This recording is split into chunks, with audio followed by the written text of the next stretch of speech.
అందరికీ నా వందనాలు తెలియజేస్తున్నాను. ఈరోజు వాక్య ధ్యానం నిమిత్తము ఇది కీర్తనల గ్రంథం నుండి 56వ కీర్తన 8వ చరణము. 56వ కీర్తన 8వ చరణము. నా సంచారములను నీవు లెక్కించి ఉన్నావు, నా కన్నీళ్లు నీ బుడ్డిలో ముంచబడి ఉన్నవి, అవి నీ కవిలలో కనబడును కదా. చాలు, తన పరిశుద్ధ వాక్యం దేవించిన దాకా. నా కన్నీళ్లు నీ బుడ్డిలో నుంచబడి ఉన్నవి, అవి నీ కవిలలో కనబడును కదా. కవిలే అన్నదానికి క్రింద పుస్తకంగా ఉంది. కాబట్టి దేవుని సన్నిధిలో కూర్చుండి కన్నీరు గార్చినప్పుడు దేవుడు ఆ కన్నీటిని ఏం చేస్తాడంట? కింద పడుకోనిడంట. మన ఖర్చులు తడిచిపోవటం కాదండి, కారుతున్న ప్రతి కన్నీటి బొట్టును ఏం చేస్తాడంట ఆయన బుడ్డిలో ఏం చేస్తాడంటే బుడ్డిలో స్టోర్ చేయబడుతుంది. ఆ స్టోర్ ఎక్కడుంది అని అంటే మన ప్రక్కన కుండో గుడ్డో పెట్టడండి. దేవుని సన్నిధిలోనికి దూత ద్వారా తీసుకుని పోబడుతుంది. అంతేకాదు, అది జ్ఞాపకార్థంగా ఆయన ఎదుట ఉండటమే కాదు, ఆ రోజు నువ్వు కన్నీరు కార్చినటువంటి ఆ రోజు కూడా ఆయన పుస్తకంలో లిఖించబడి ఉంచుతున్నాడంట. అంత అద్భుతమైన దేవుడు. కానీ చాలా మంది ఊరికే ఏడుస్తారు, చిన్న చిన్న వాటికి ఏడుస్తారు. మాకు 2 ఉన్నారు మా ఇంట్లో, మా అమ్మాయి ఆ అమ్మాయి పెద్ద కూతురు. వీళ్ళని అసలు కదపక్కర్లేదు. వాళ్ళ కన్నీళ్లు బిందో ఏదో ఉన్నట్టుంటుంది, వాళ్ళ కళ్ళు కారిపోతా ఉంటాయి. చిన్ని విషయానికి బట్టలు తడిసిపోతా ఉంటాయి. కన్నీరు ఎంతో శ్రేష్టమైంది. మనం వ్యర్థంగా మన కన్నీటిని వాటి కొరకు వీటి కొరకు పోగొట్టుకోనకూడదు. మన కన్నీరు ఒకానొక సమయంలోనండి కొంత కన్నీరు కార్చిన తర్వాత కళ్ళలో నుంచి నీరు రాదండి. అది కొంత సమయం మాత్రమే కళ్ళలో నీళ్ళు వస్తుంది. ఎవరైనా చనిపోయినప్పుడు కాసేపు ఏడుస్తాము, ఆ తర్వాత ఎంత ప్రయాసపడినా ఆ కళ్ళలో నుంచి కన్నీరు రాదు. అంటే మనకు అనుకూలత ఉన్నప్పుడల్లా కన్నీరు వచ్చేది కాదు. ఆయన ఆజ్ఞాపిస్తేనే, ఆయన మన హృదయాన్ని స్పందింపచేస్తేనే, మన హృదయంలో ఆయన వేదన కలిగిస్తేనే ఆ కన్నీరు ఆ కన్నులలో నుంచి జారుతుంది. కాబట్టి ఇక్కడ భక్తుడు అంటున్నాడు, అంటే దావీదు భక్తుడు కన్నీరు ఎంత కార్చాడో అనేది ఇక్కడ మనకి అర్థమవుతుంది. ఏమి చూచాడో అన్నది కూడా అర్థమవుతుంది. తను కన్నీరు కార్చిన ప్రతిసారి చూడకుండా రాయగలరా? మన అనుభవాన్నే కదా రాసేది. ఆయన చూచుంటాడు కాబట్టి అంత ధైర్యంగా నా కన్నీరంతా కూడా అయ్యా నీ బుడ్డిలో దాచబడుతూ ఉంది. అంతేకాదు, నువ్వు అలాగే జ్ఞాపకార్థంగా మనకు ఒక బుక్ ఉంది. మన కొరకు 2 పుస్తకాలు ఉన్నాయి. ఒకటి క్రియల గ్రంథము, రెండవది జీవ గ్రంథము. మనం జీవించి ఉండాలి అని అంటే, నిత్యము జీవించి ఉండాలి అని అంటే, 2వ మరణమునకు మన మీద అధికారం లేకుండా ఉండాలి అని అంటే ఆ జీవ గ్రంథంలో మన పేరు దాఖలు అవ్వాలి. రెండవది, మనం చేసిన ప్రతి సత్క్రియకు ఆ గ్రంథంలో లిఖించబడుతుంది. ఎన్ని దొంగతనాలు చేస్తున్నామో, ఎన్ని మోసాలు చేస్తున్నామో, ఎన్ని అబద్ధాలు ఆడుతున్నామో, ఇవి క్యాజువల్ గా జరుగుతూ ఉంటాయి. అబద్ధము కావాలని ఆడము, కొన్నిసార్లు పరిస్థితిని బట్టి ఆడతాము. కానీ ఆ పరిస్థితులను బట్టి ఆడేమన్నది క్షమించి రాయకుండా ఉండేవాడు దూత కాదు. పరిస్థితి ఏదైనాను, సత్య హరిశ్చంద్ర అని ఒక వాస్తవం ఉంటుంది. అది దాని స్టోరీగా కూడా డ్రామా చేస్తుంటారు. దానిలో కనీసం భార్య నమ్మేస్తాడు, కుమారుణ్ణి కోల్పోతాడు, అయినా మాత్రం అబద్ధము ఆడడు. అందుకనే సత్య హరిశ్చంద్రుడు, సత్యమునకు నిలిచిన వాడు అన్నమాట. కాబట్టి అలా క్యారెక్టర్లో అంటే నిలిచిపోయారు చరిత్రలో. అంటే భక్తుడు అనేవాడు ఏ పరిస్థితులలోనూ తన ఉనికిని కోల్పోకూడదు. ఉప్పు తన ఉనికిని కోల్పోతే దాన్ని కళ్ళ చేత త్రొక్కబడుతుంది కదా. అవునండి, తుప్పు పట్టేసిన ఏదైనా ఇనుము ఉంటే అది కూడా ఏం చేస్తామంటే బయట పారవేస్తాం. వాటి లాంటి వారిని మనము కాదు. మనము సత్యమైన ధనము వంటి వారు. ఈ సత్యము ఎప్పుడు కూడా సత్యముగానే ఉండాలి. దీనికి తుప్పు పట్టకూడదు, దీనికి మకిలి పట్టకూడదు, దీనికి ఎప్పుడూ కూడా అంటుకోకూడదు లోక మాలిన్యం. కాబట్టి భక్తుడు అంటున్నాడు, మరొక మాట అంటున్నాడు, ఈయన అంటున్నాడు 126వ కీర్తనలో, కన్నీళ్లతో విత్తువాడు. చదవండి, ఆ మాట చదవండి. 126వ కీర్తన 5వ చదవండి. కన్నీళ్లు విడిచుచు విత్తువాడు సంతోషగానముతో పంట పోయింది.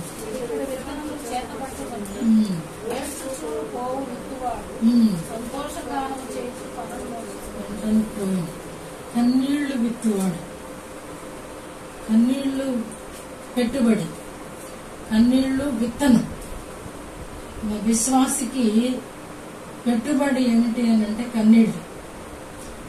మీరు ఇచ్చేటువంటి డబ్బులు కాదు, మీరు ఇచ్చేటువంటి సమయం కూడా కాదు.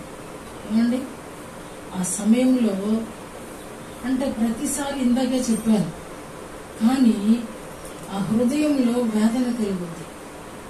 ఆ వేదన ఉన్న ప్రతిసారి కూడా మణిపూర్ గురించి మనం విన్నాం. ఎంతో దుఃఖకరం, ఎంతో అన్యాయం అక్కడ జరిగింది. చాలా అసహ్య కార్యాలు జరిగాయి, చాలా దుఃఖపడేటువంటి విషయాలు జరిగాయి. విన్నప్పుడు ఎవరో కూడా వేదన పడకుండా ఉండలేరు. అలాంటి పరిస్థితుల్లో కూడా కఠినముగా ఉన్నాము అని అంటే మనం ఎప్పటికీ కూడా మన కన్నీళ్లు పెట్టుబడిగా పెట్టలేము.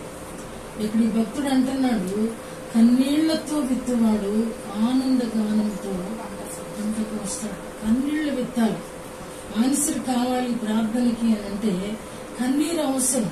అందుకే దావీదు భక్తుడే అంటాడు, యా కన్నీళ్లు నాకు అన్నపానములాయను.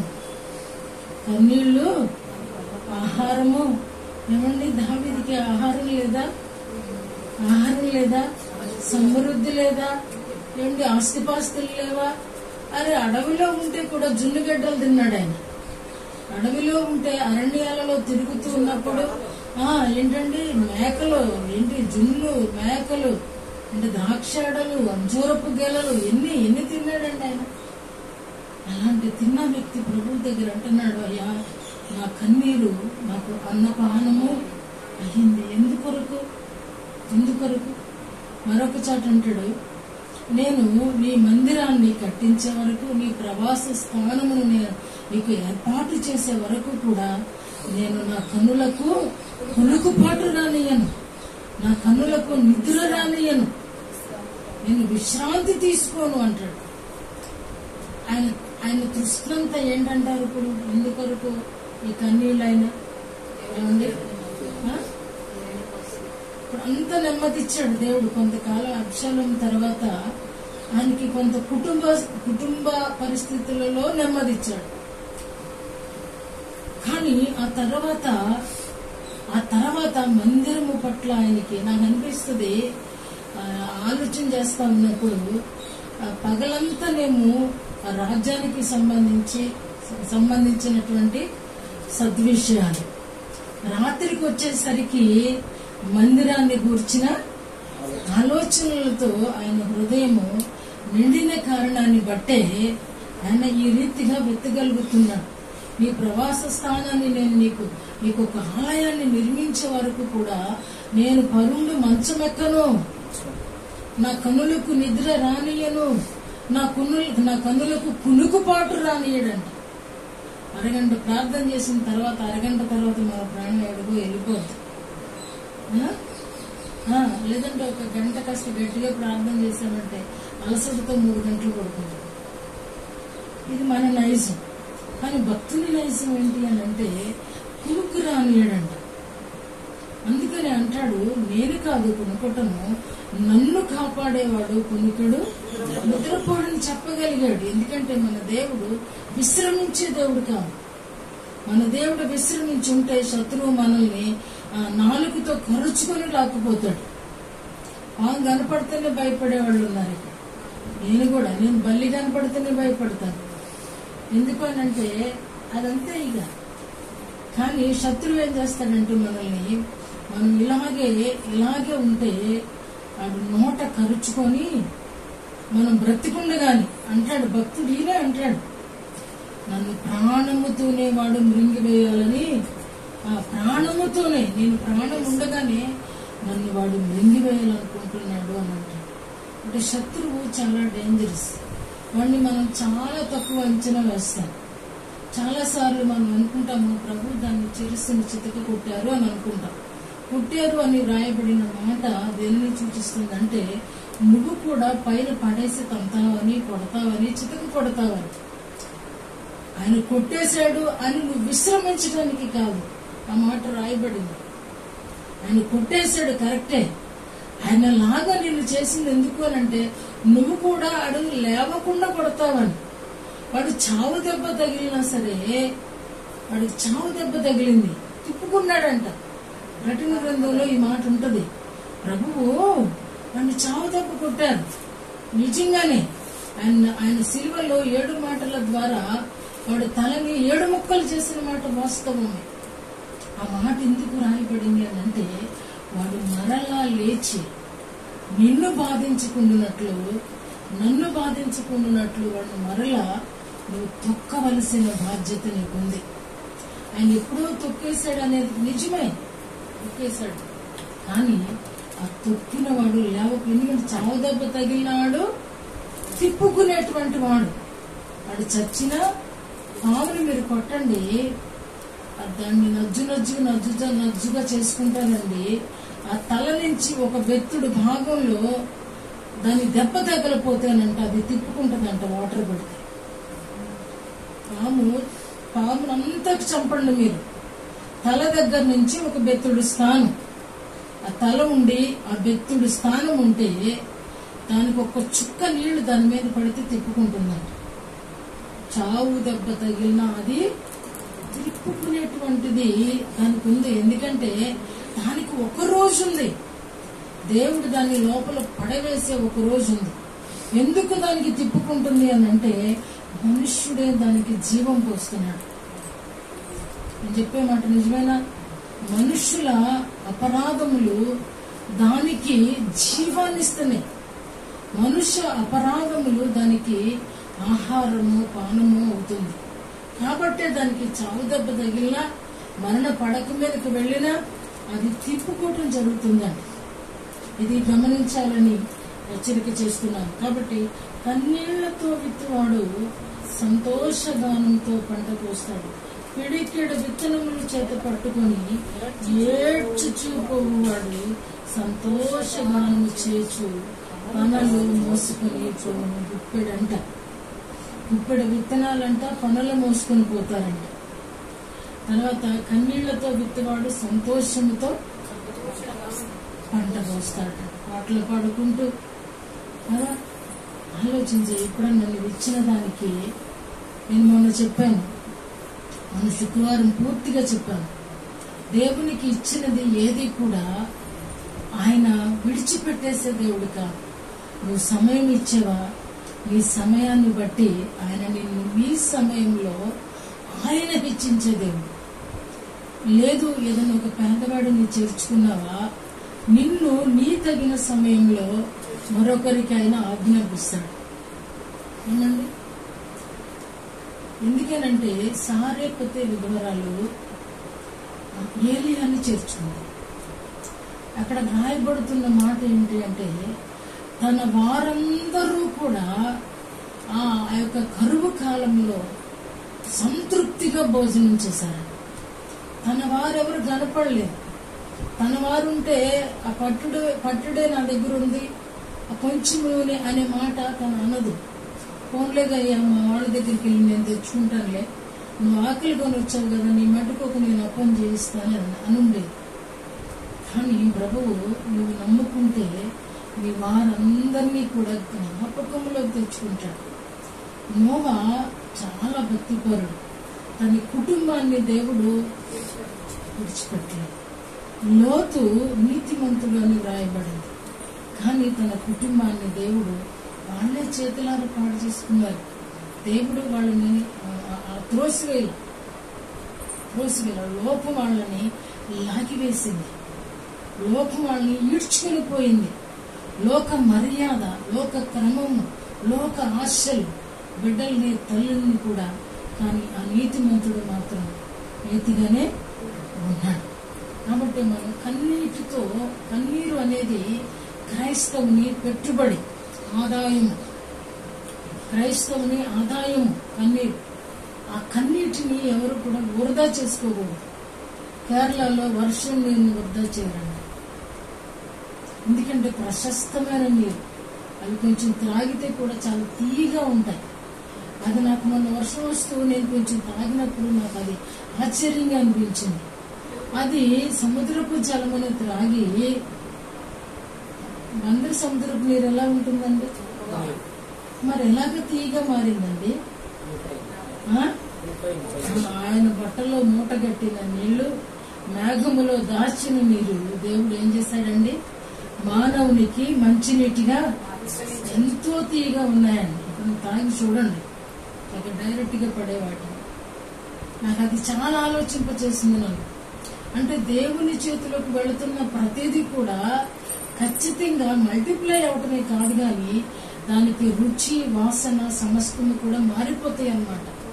ఒక సముద్రపు నీరు, ఉప్పు నీరే అలాంటి తీపి నీటిగా మార్చిన మన దేవుడు మరి మానవ జీవితాన్ని కన్నీళ్లు గారిస్తే ఎవరన్నా ఓర్చుకోగలరా అండి? ఓర్చుకోగలరా? ఎంత ఏడ్చినా సరే నీ సాగు నువ్వు సాగు అని అలా దాటి వెళ్లిపోయే తల్లి, తండ్రి ఎవరైనా ఉంటారా? ఏమైపోయినా పర్లేదు, ముందు వీళ్ళ ఏడుపు మాన్పించాలి అనేది ఉంటుంది. అంటే దేవాతి దేవుడు. అందుకే ఈ సీక్రెట్ దావీదు గ్రహించగలిగాడు. అందుకని మీరు కన్నీళ్లతో విత్తండి, ఆనంద గానములతో, సంతోష గానములతో మీరు ఊపిరి పీల్చుకోండి అని అంటున్నాడు. కాబట్టి రెండవ మాట, సంతోషంగా చేయాలి. మనం ప్రార్థన చేసిన ఆ కన్నీటిలో నుండి కూడా ఆనందాన్ని అనుభవించాలి. ఆ తలనొప్పి కాదు. కాసేపు ప్రార్థన చేసిన తర్వాత, ఏడ్చిన తర్వాత తలనొప్పి వచ్చిందంటే కొంతమంది తలనొప్పి రాదు, చాలా పీస్ ఆఫ్ మైండ్ వస్తుంది, తలకై తేలిక అవుద్ది, ఈ చెడు నీరంతా కూడా బయటికి పోతుంది. నువ్వు ఆయన దగ్గర చక్కగా కన్నీరు కారిస్తే మన మనస్సును, మన బ్రెయిన్ అంతా కూడా వాష్ అవుతుంది.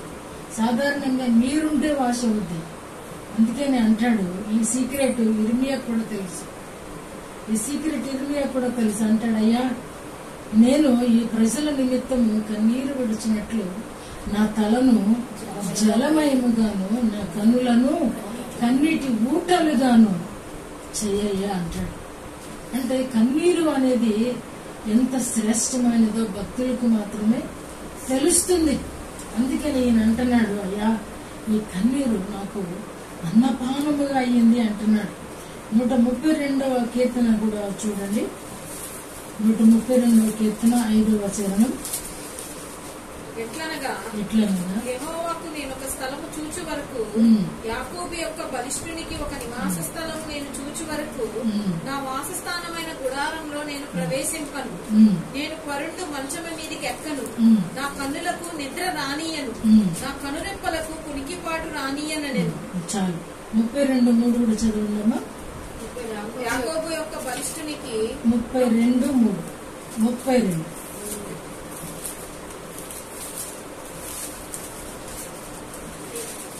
నేను మౌనినై ఉండగా దినమంతయు నేను చేసిన నా అర్థధ్వని వలన నా ఎముకలు క్షీణించినవి. దివారాత్రులు నీ చెయ్యి నా మీద బరువుగా నుండెను. నా సారము వేసవి కాలమున ఎండిన చాలు. ఇక్కడ అంటున్నాడు, నేను మౌనినై ఉండగా దినమంతయు నేను చేసిన నా అర్థధ్వని వలన నా ఎముకలు క్షీణించాయి.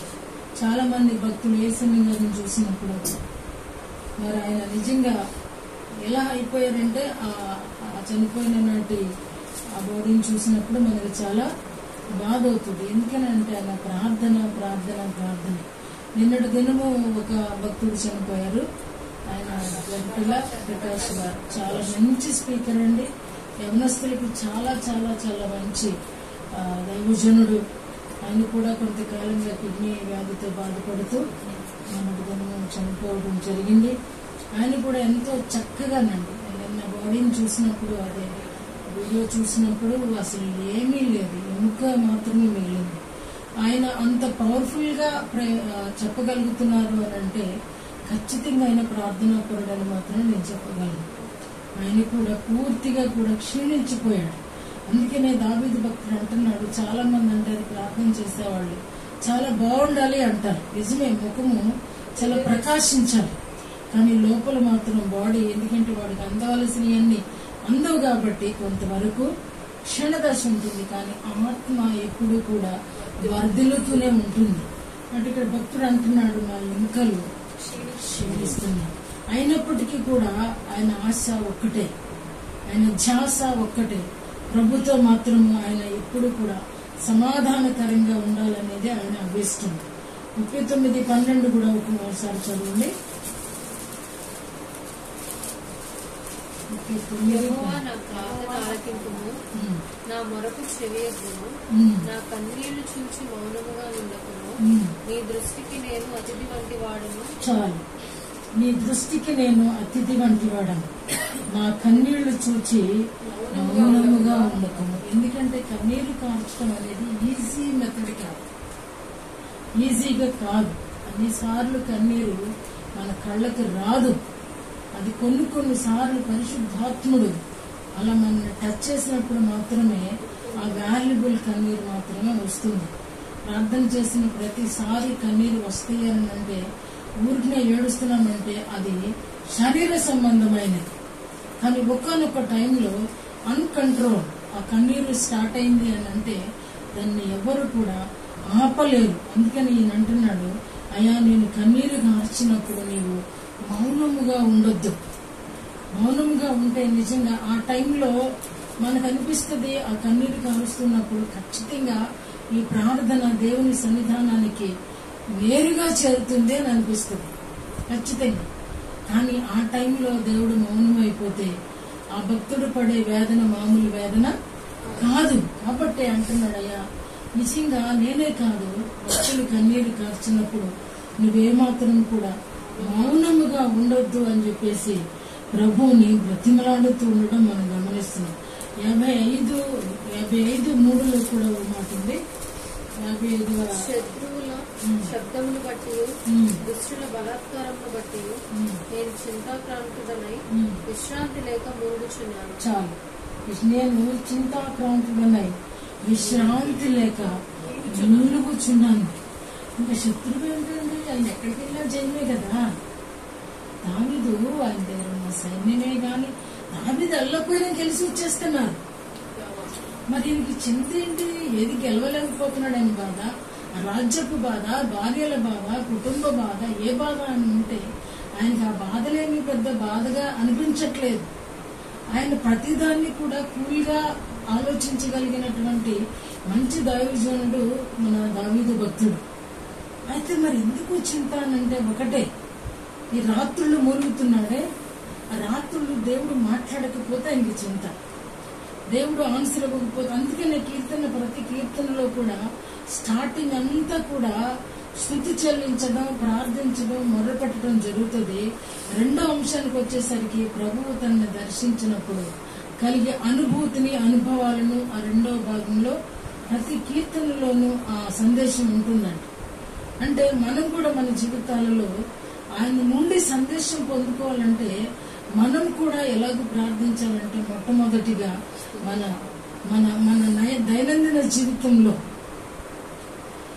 ఆనాటికి కావలసిన ప్రతి అనుదిన కృపల కొరకు ఆయనను స్తుతులు చెల్లించాలి. స్తుతి అనేది ప్రార్థనలో ప్రత్యేకమైన భాగం. ప్రార్థన చేయటం స్టార్ట్ చేయటమే విజ్ఞాపన కాదండి, ప్రార్థన కూడా నేర్చుకోవాలి. మనం ప్రార్థన ఏ రీతిగా చేస్తే దేవునికి ఇష్టమో. నేను ఒకరోజు దేవుణ్ణి అడిగాను, నీకు ఇన్ని 100 పేర్లు ఉన్నాయి కదా, అనేక మంది 1000 స్తోత్రాలు, 1000 బలులు ఏదో రాస్తున్నారు, అసలు వీటన్నిటిలో నీకు ఏది ఇష్టమయ్యా? పేరుల్లో నీ పేరు దావీదు కుమారుడా అంటే ఇష్టమా? యేసు అంటే రక్షకుడు కదా అలా ఇష్టమా? లేదు మెస్సయా అభిషక్తుడు అలా ఇష్టమా? క్రీస్తు అంటే ఇష్టమా? ఎలా ఏ పేరు నీకు ఇష్టమని ఒకరోజు నేను ప్రార్థన చేశాను. అన్నిటికంటే నాకు పరిశుద్ధుడు అనే పేరు నాకు చాలా ఇష్టమని ప్రభు నాతో మాట్లాడారు. ఆయన పరిశుద్ధుడు, ఆయన పరిశుద్ధతను గౌరవపరిచే దేవుడు. పరిశుద్ధతను కాపాడుకునే ప్రతి వ్యక్తికి కూడా ఆయన బహుమానాలు ఇచ్చేటువంటి దేవుడు. అందుకని నేను పరిశుద్ధుడనై ఉన్న ప్రకారము మీరును పరిశుద్ధులై ఉండు అని మనకి ఈరోజు ప్రబోధిస్తూ ఉన్నాడు. కాబట్టి ఆయన మన కన్నీళ్లను చూచి మౌనమైపోయే దేవుడు కాదు. అందుకని అంటున్నాడు, ఆ కన్నీటికి ఉన్న వాల్యుబిలిటీ ఈ యొక్క భక్తునికి తెలుసు. కాబట్టి అయ్యా, నేను మూలుగుతా ఉన్నప్పుడు నువ్వు మౌనంగా ఉంటే నేను భరించలేనయా అని తను విన్నవిస్తూ ఉన్నాడు. నిజమే, మన జీవితాలలో కూడా ఆ విధముగా మనకి ఆ కన్నీరు వచ్చినప్పుడు దేవుడు ఆన్సర్ ఇవ్వకుండా ఉంటే అనిపిస్తుంది ఒక్కొక్కసారి. ఈరోజు చాలా బాగా ప్రార్థన సాగింది కాబట్టి ఖచ్చితంగా ఈరోజు దేవుడు నాతో ఖచ్చితంగా మాట్లాడతాడు అని ఒక్కొక్కసారి అనిపిస్తుంది. కానీ ఆ రోజు అస్సలు మాట్లాడు. ఎందుకంటే కన్నీరును చూసి ఒకరోజు కన్నీరు పెట్టుబడి పెడితేనే ఫలితం ఆశిస్తున్నావు కదా. ప్రతిరోజు నీ కన్నీరు మోసుకొని పోయే ఆ దేవుని దూత గాని దేవుడు గాని మరి ప్రతిరోజు ఉట్టి చేతులతో వెళ్ళిపోయేటప్పుడు నా ప్రశ్నలకి నాకు ఆన్సర్ అలా వచ్చింది. మరి ప్రతిరోజు ఆయన ఏడ్చుకుంటా వెళ్తున్నాడు కదా. ప్రతిరోజు దేవుడు ఇప్పుడు ప్రార్థన చేస్తావని చెప్పేసి పాపం నీ కోసం 7 గంటల నుంచి ఆయన కూడా వెయిట్ చేస్తా ఉంటాడు. తింటావు, తాగుతావు, తుడుచుకుంటావు, కడుక్కుంటావు, బట్టలు అన్ని పనులు చేసుకుంటావు. నిద్ర వచ్చే టయానికి కానీ అప్పుడు కూర్చుంటావు. అప్పుడు దాకా మరి ఆయన ఏడవడమే కదా. నాకు దేవుడిచ్చిన ఆన్సర్ అది. ఎందుకంటే నేను ఈరోజు ఖచ్చితంగా ఏడ్చాను కాబట్టి ఈ పరిస్థితి మారిపోద్ది అని ఖచ్చితంగా కాన్ఫిడెంట్ గా ఉన్న రోజు శత్రువు మాట్లాడుతున్నాడు. ఓ పిచ్చిదానా, ఇదిగో చూడు అన్నట్టుగా అది మాట్లాడుతుంది. ఎందుకో తెలిసిన అది మనని గేలి చేస్తాకి మాట్లాడుతుంది అనుకుంటాను నేను. చూసావా, నువ్వు ఎంత ఏడ్చినా నీ దేవుడు నీతో మాట్లాడలేదు అని మన ప్రార్థనను మనకి జ్ఞాపకం చేయడానికి ఆ శత్రువు ఆ రీతిగా మనతో మాట్లాడుతుంది. కానీ ఒక పీస్ ఆఫ్ మైండ్ అప్పుడు దేవుని సమయము వచ్చినప్పుడు మన క్లిష్ట పరిస్థితిలో మనం ఉన్నప్పుడు ఖచ్చితంగా దేవుని సహాయము మనకి కావలసిన సమయం అప్పుడు ఖచ్చితంగా దేవుడు మాట్లాడతాడు. అంటే కన్నీరు అనేది వ్యర్థం కాదు. దానికి ప్రతి ఫలమే గాని దానికి ప్రతి చర్య గాని దేవుడు తర్వాత ఖచ్చితంగా చేస్తాడు. ఆ రోజు నువ్వు ఆశించిన రోజు చేయకపోవచ్చు, కానీ ఆశ కలిగి ఆయన కొరకు ఎదురు చూస్తావే ఆ రోజున మాత్రం ఆయన కార్యం చేయక మానివేసే దేవుడు కాదు. అందుకనే భక్తులందరూ కూడా ఆ రీతిగా, అందుకని భక్తుడు అంటాడు, నా కన్నీటిని నాట్యముగా మార్చు అంటాడు. ఎందుకంటే ఆ కన్నీరు అనేది వ్యర్థమైపోవడం లేదు. కన్నీరు ఆయన ఊరికే ఆ నేల మీద పోసిన పన్నీరుగా మారట్లేదు. మన కన్నీటికి ఎంతో విలువ ఉంది, దానికి ఎంతో వాల్యూ ఉందండి. ఆ వాల్యూబుల్ అయినది వ్యర్థముగా మన శరీరం కొరకు, మన బాధల కొరకు. అందుకనే శత్రువు ఏం చేస్తాడంటే మనకి బాగోనప్పుడు మనల్ని పలకరించరు. ఈ కీ ఎప్పుడన్నా గమనించారా?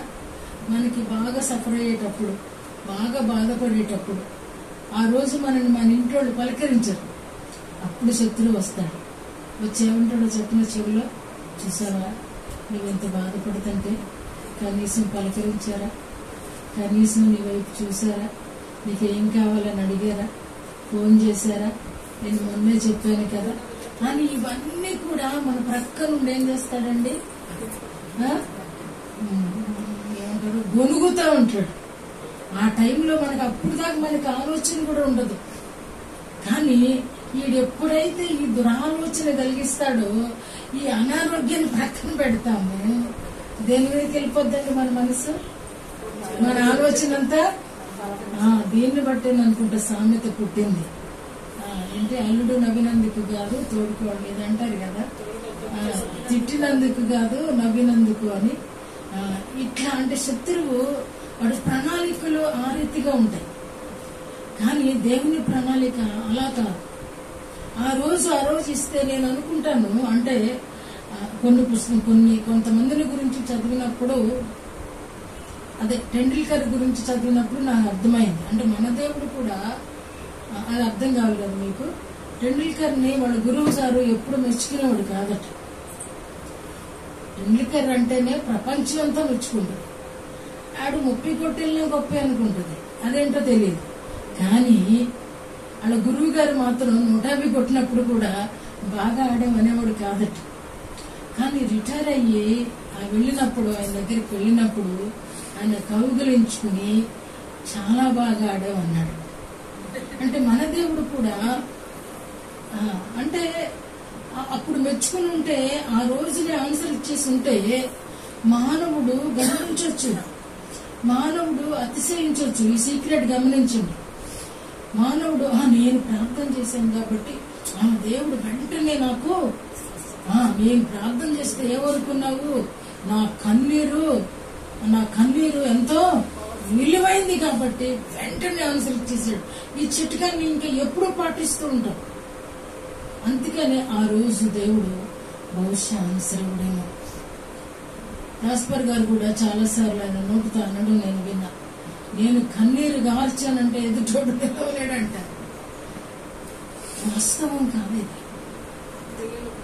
అది వాస్తవం కాదు.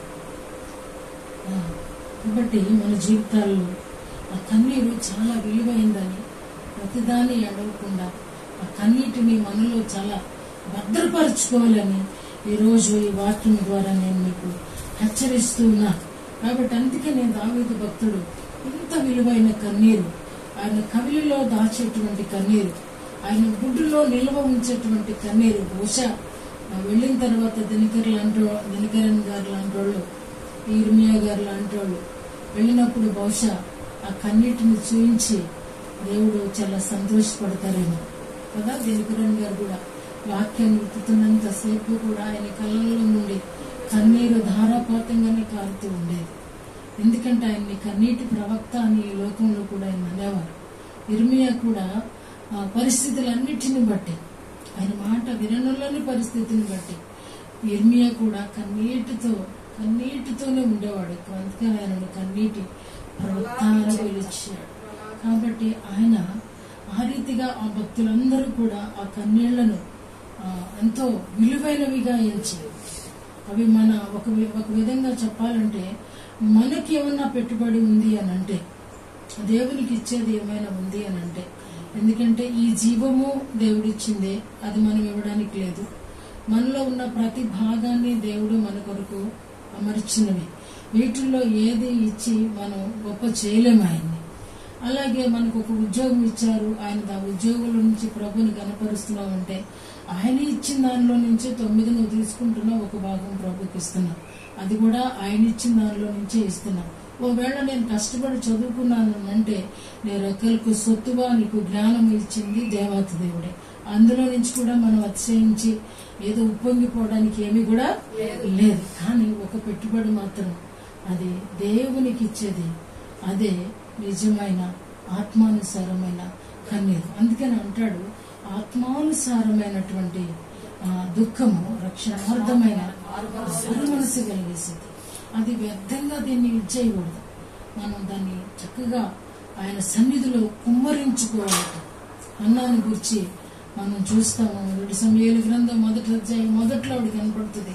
ఆయన దేవుని సన్నిధానంలోకి వచ్చి, ఆవిడ చాలా గొప్ప ఇంటి ఇల్లాలు, ఆయన చాలా ఆస్తి కలిగిన వాళ్ళు, ధనవంతులు అయినను ఆయన సన్నిధిలో కూర్చుని ప్రలాపిస్తూ ఉందండి, ఏడుస్తూ ఉంది.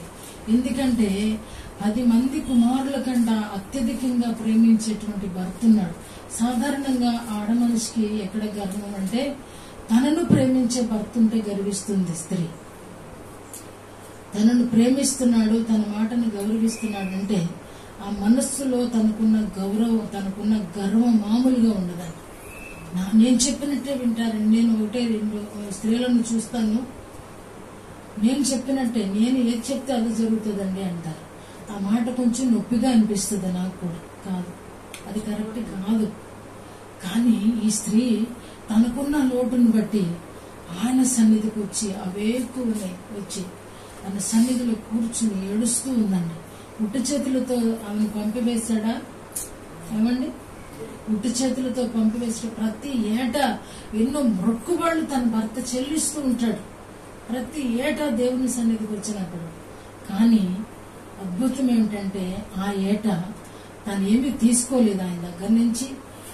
తనకి శ్రేష్టమైన భాగం కూడా అవసరం లేదండి.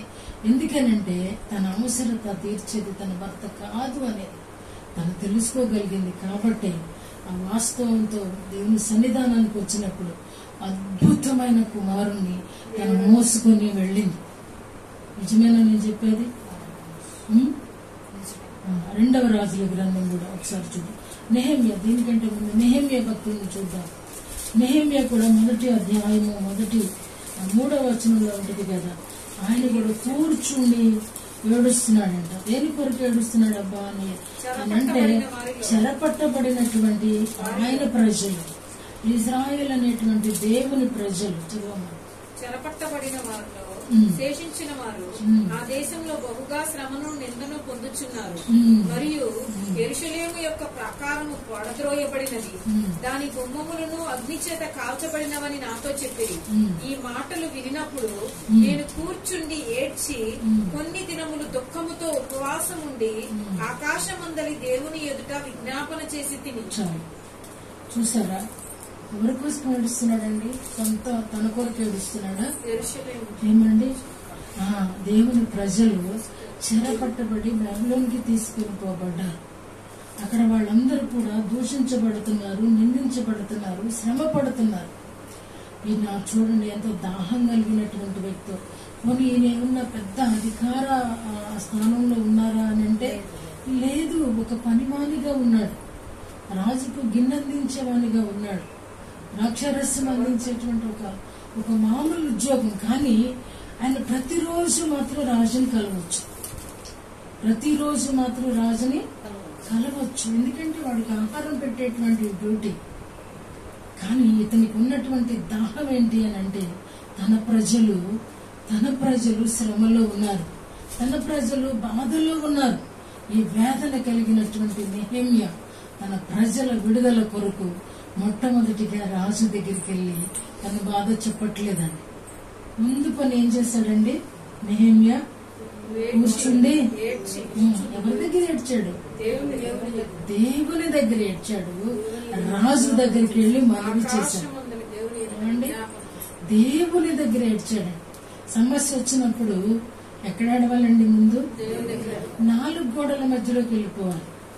ఏమండి, 4 గోడల మధ్యలోకి వెళ్ళి ముందు దేవునికి చెప్పిన తర్వాత అప్పుడు మనుషులకి చెప్పాలి. ఇది నేర్చుకోండి. సమస్య రావటం గానే అలాగా ఇలాగాని ఫోన్ కాల్ కాదండి. నీ డ్యూటీ నువ్వు చేసిన తర్వాత ఆ తర్వాత కదా ఆ దిగులుతో ఆ బాధతో ఉన్నప్పుడు అప్పుడు గానే చెప్పాడు. ఈయన వెళ్ళిపోయి అయ్యా మా ప్రజలు ఇలాగా బాధలో ఉన్నారు, వేదనలో ఉన్నారని ఆ బాధ ముందు ఈయన చెప్పుకోలేదు. రాజు అడిగాడు, ఏందయ్యా, ఏం తక్కువైందయ్యా, నీ ముఖం మాడిపోయి ఉంది, ఎల్లాడుతా ఉంది. అప్పుడు గాని చెప్పాడు, అయ్యా నా ప్రజలు శ్రమలో ఉంటే, నా ప్రజలు దుఃఖంలో ఉంటే నేను ఎలాగా సంతోషంగా ఉంటాను? చూసారా భారం? నీ కన్నీరు దేని కొరకు అని అంటే ఒక వ్యక్తి విడుదల కొరకు. ఒక వ్యక్తి ఆ తర్వాత పర్మిషన్ ఇచ్చాడండి, తర్వాత విడిపించారు వాళ్ళని. అంటే ఎంత అద్భుతమనంటే తర్వాత దేవుని ఆలయం పాడైపోయింది, దేవుని ప్రాకారాన్ని కాల్చివేశాడు. ఇదంతా ఈయన హృదయంలో ఉన్న తపన, వేదన, బాధ. అరే మా దేవుని మందిరం లేకుండా చేశారు, మా దేవుని మందిర ప్రాకారాన్ని కాల్చివేశారు, మా దేవుని ప్రజలని ఈ రీతిగా చేసినప్పుడు నేను ఎలాగా మౌనముగా ఉంటాము? ఈరోజు మనకి కూడా హోంవర్క్ ఉందండి, మనకి కూడా గొప్ప హోంవర్క్ ఉంది. చివరి దినాలు అని చెప్పి అనుకుంటున్నాం కానీ ఈ దినాలలో మనం చేయవలసిన హోంవర్క్ ఏంటో చెప్పనా? నెహెమ్యాకు కలిగినటువంటి ఆశ, నెహెమ్యాకు కలిగినటువంటి బాధ్యత, నెహెమ్యాకు కలిగినటువంటి భారము మనం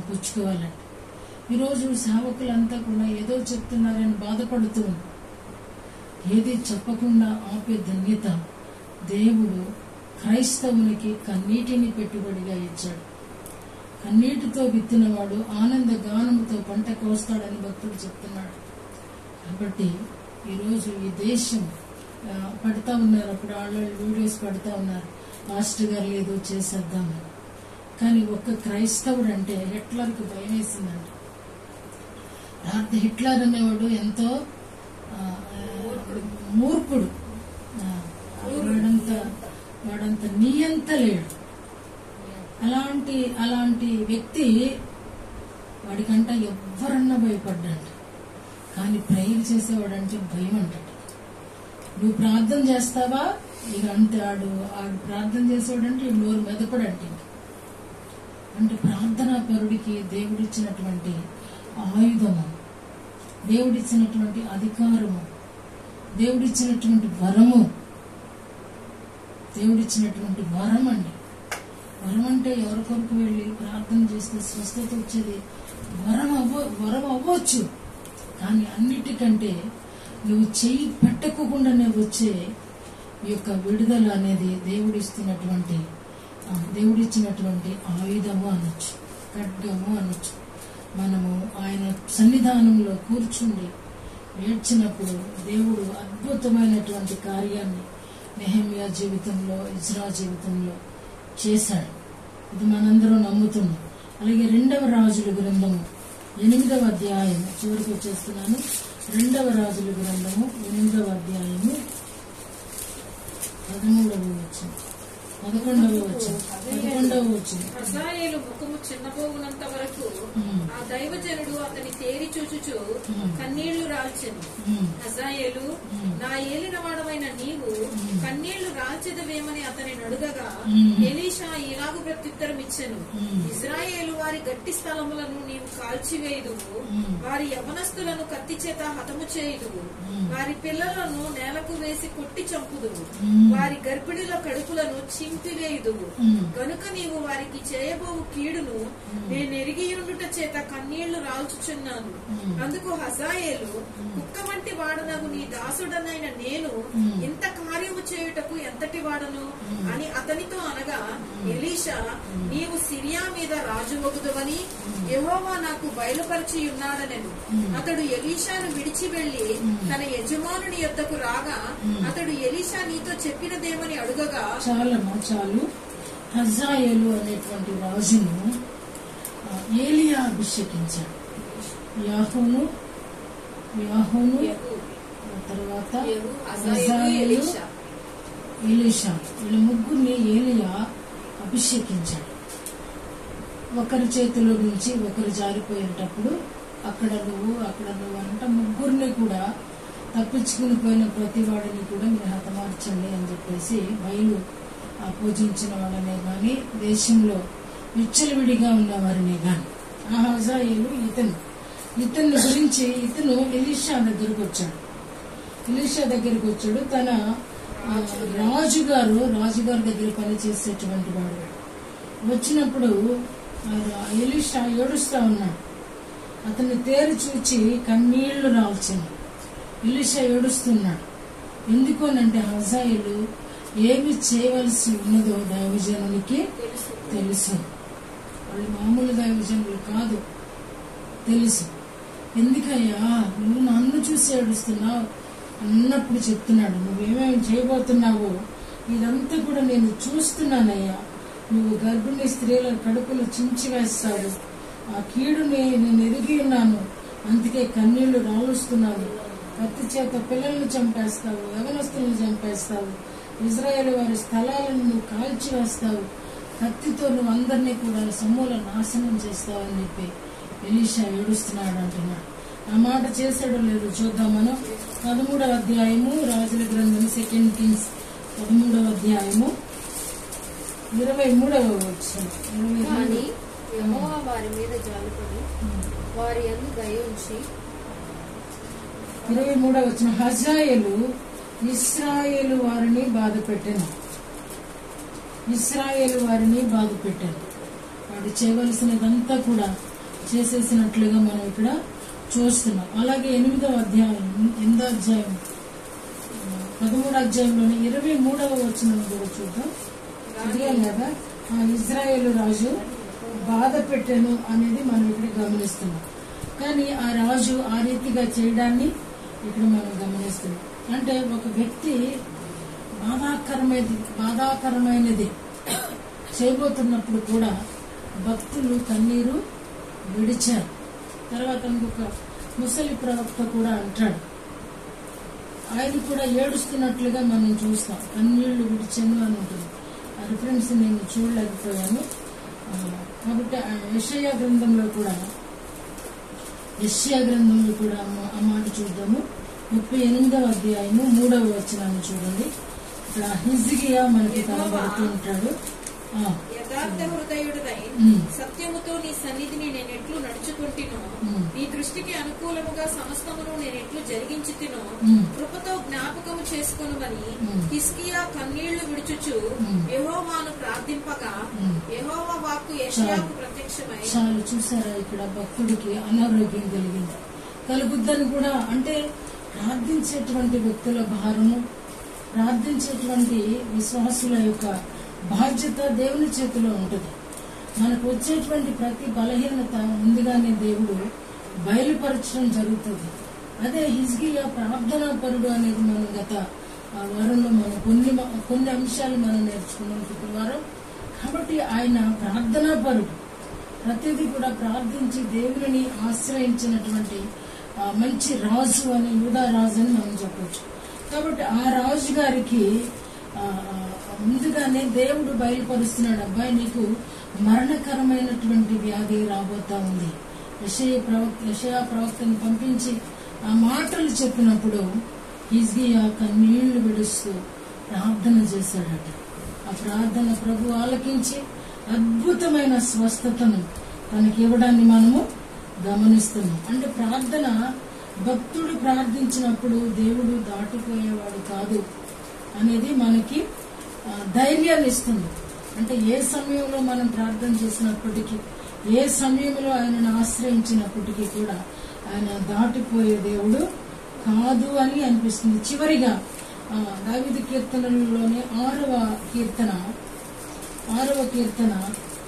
6వ చరణం, నేను మూలుగుచ్చు అలసి ఉన్నాను, ప్రతి రాత్రియు కన్నీరు విడుచుచు నా పరుపు తేలజేయుచున్నాను, నా కన్నీళ్ల చేత నా పడక కొట్టుకొని పోవచ్చున్నది, విషయాలము చేత నా కనులు గుంటను పడుచున్నది, నాకు బాధ కలిగించు వారి చేత అది చిలికి ఉన్నది.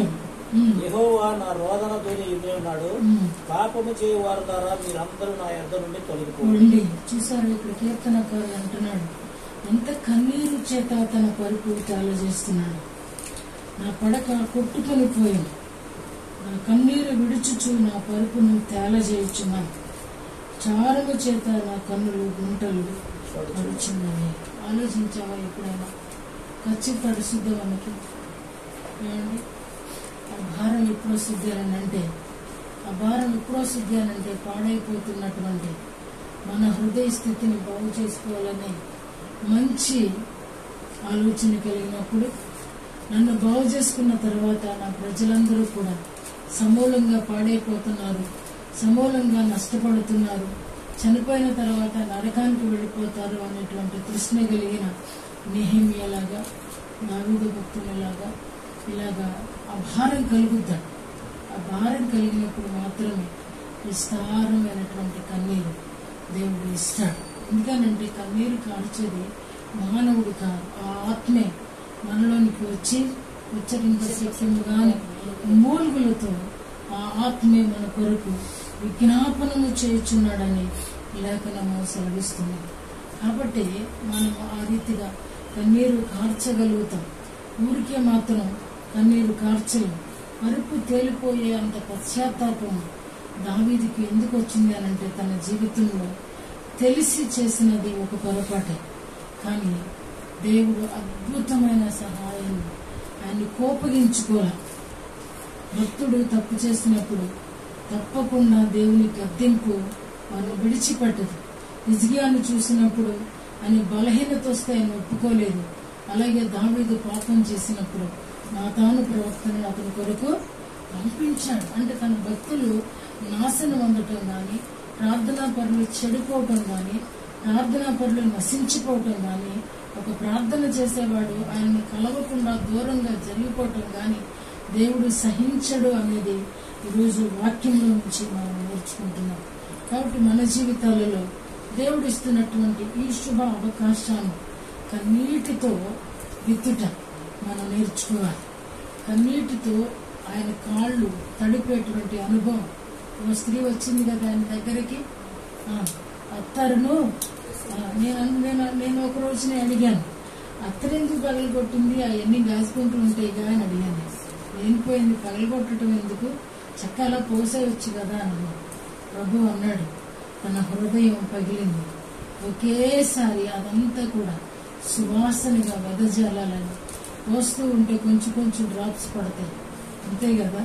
పర్ఫ్యూమ్ అనేది ఎలా వస్తుందండి, మనము పుష్ చేస్తే కొంచెం కొంచెం వస్తుంది. కానీ అందుకని ఆ రూమ్ అంతా ఒక్కసారిగా ఆయన సువాసన వెదజల్లబడాలని ఆమె ఆ రీతిగా పగలగొట్టింది.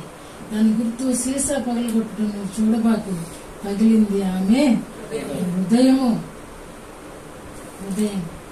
అవును, హృదయం పగిలితేనే ఈరోజు చాలా మంది అంటారు హృదయం పగిలితే అతికించలేమండి. ఒకసారి హృదయం ఏమంటారు, మనసు విరిగిపోతే మరలా అతకదు అని అంటారు. కానీ ప్రభు అంటున్నాడు, విరిగి నలిగిన హృదయమే దేవునికి ఇష్టమైన. చూసారా ఎంత ఆపోజిట్, లోక సామెతకి మనిషికి దేవుని ప్రణాళికకు అంత భేదం ఉంది. కాబట్టి విరిగి నలిగి ఆయన సన్నిధిలో ఉన్నప్పుడు తప్పకుండా కన్నీరు ప్రవాహాలుగా వస్తుంది. చాలా మంది మనలో కన్నీరు కార్చిన వారు ఉన్నాం. అయితే ప్రభు సెలవిస్తున్నారు, ఇప్పటి వరకు మీ కొరకు మీరు ప్రయాసపడ్డారు, మంచిది. కానీ నేనిచ్చిన రక్షణ కొరకు మీరు సేఫ్ జోన్ లో ఉంటే అది నాకు సంతోషము కాదు.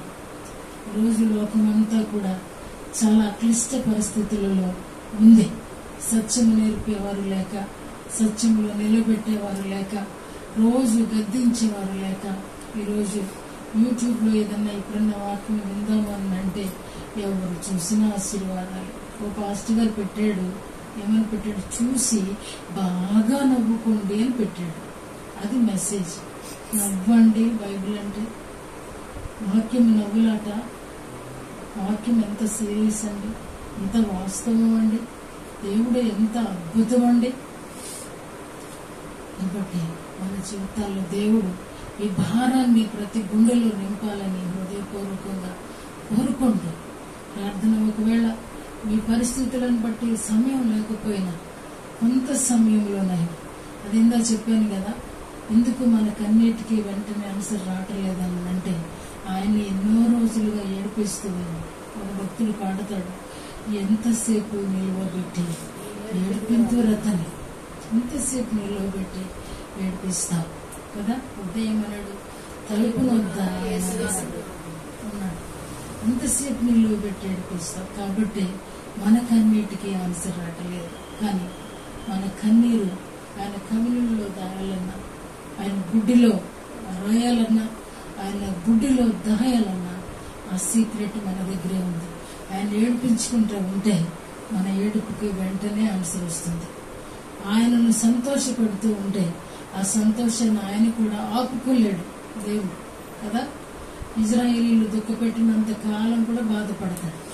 బాధపెట్టిన తర్వాత మళ్ళా వాళ్ళు కష్టపడుతుంటే వెంటనే దేవుడు జాలి చేసుకుంటాడు. అరే నా ప్రజలు మరలా వెళ్ళిపోతున్నారే, మరలా బాధపడుతున్నారే, మరలా ప్రయాసపడుతున్నారే, మళ్ళా పిలవటం, మళ్ళీ ఆయనే పిలుచుకోవటం, అరే వెళ్ళరా ఈ మాట చెప్పుకోరా, మళ్ళా వాళ్ళని తిరగమని చెప్పు, వాళ్ళని బతులాడుకో అంటే దేవుని మనసును అర్థం చేసుకుని ఇజ్రాయేలీలాగా ఉంటే ఒక ఒక ఒక కాపు గురించి దేవుడు అన్నాడు, ఇజ్రాయేలీలాగా ఆవిడ మాట దేవుని మాట వినదు అని అన్నాడు. ఇజ్రాయేలీలాగా దేవుని మాట ఆమె వినదు.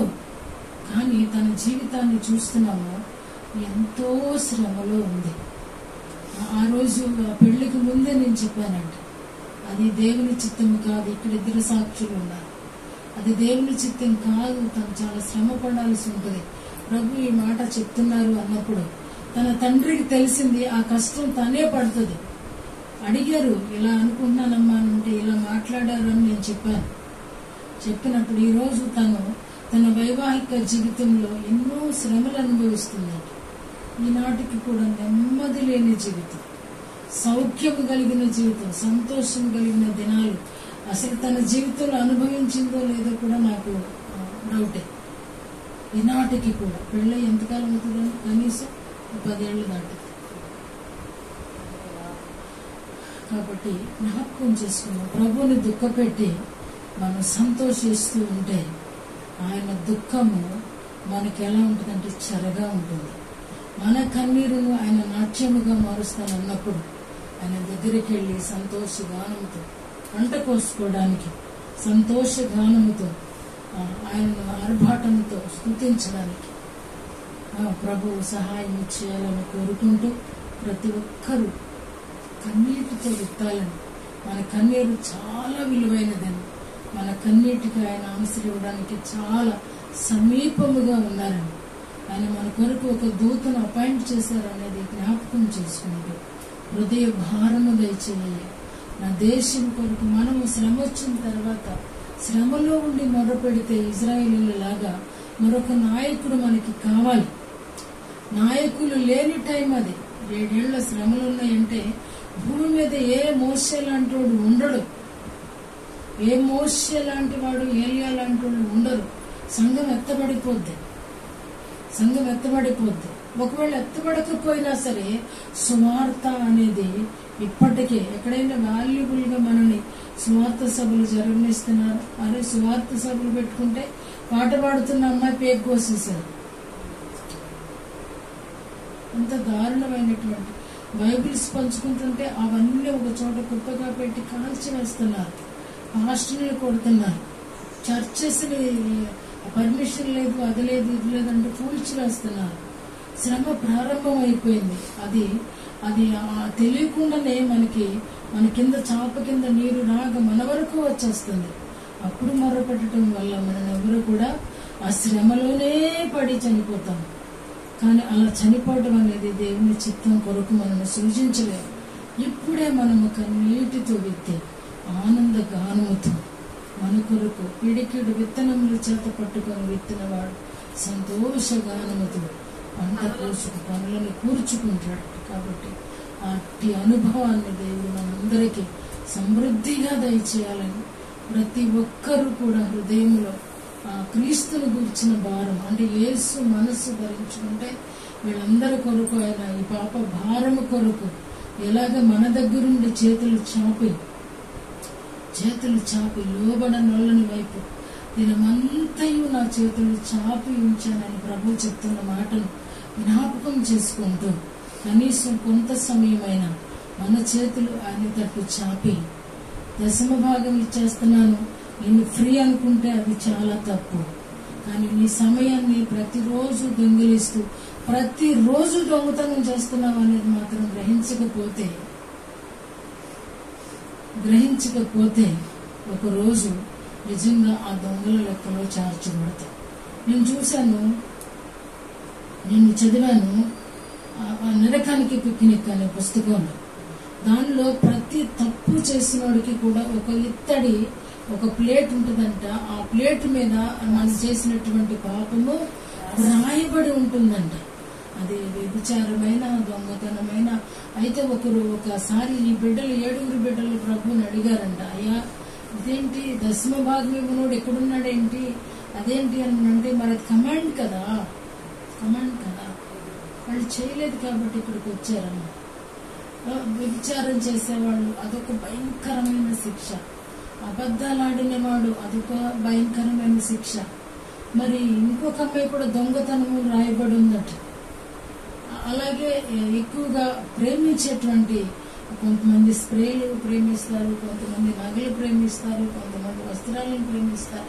ఇవన్నిటికీ కూడా శిక్ష పరలోకంలో ఉన్నట్లుగా ఆ బిడ్డలు చూసి వచ్చి మనకి రాయడం జరిగింది, చదవడం జరిగింది. కాబట్టి జ్ఞాపకం చేసుకుంటూ ప్రతిరోజు దొంగతనం ఎన్ని దొంగతనాలు అవుతాయండి? 6 రోజులు ప్రార్థన చేయకపోతే 7 దొంగతనాలు చేసినట్టు కదా. జ్ఞాపకం చేసుకోండి. కాబట్టి అర్థం చేసుకొని ప్రభు పాదాలు తడిపే ధన్యత ఇవ్వండి. ఈరోజు ప్రభు అన్నారామను ఆ కన్నీళ్లతో ఆయన పాదాలు తడుపుతూ, ఆ తల వెంట్రుకలతో ఆ పాదాలను తుడుస్తూ ఒక్కొక్క పాపాన్ని, అయ్యా ఇలా చేశా, అలా చేశా, అలా చేశా, ఆ పాత్మురాలనయ్యా అని కేకలు వేస్తున్నప్పుడు ప్రభు అంటున్నాడు, ఈమె చేసినటువంటి ఈ శుభకరమైనది సువార్త ప్రకటింపబడుచున్న ప్రతి చోట కూడా ఈమెను గురించి కూడా అంత విస్తారముగా ప్రేమించింది, విస్తారముగా ఆ పాపం చేసింది కానీ విస్తారముగా క్షమించింది. ఎందుకంటే ఆమె నన్ను విస్తారముగా ప్రేమించింది. ఆమె దేవునికి స్తోత్రం కలుగును గాక. లేచి నిలబడండి. విన్న వాక్యాన్ని బట్టి ప్రభు మీతో ఏమీ మాట్లాడినా అది మీ హృదయాన్ని తప్పుకుని ఉంటాయి. దయచేసి ప్రార్థన చేయండి.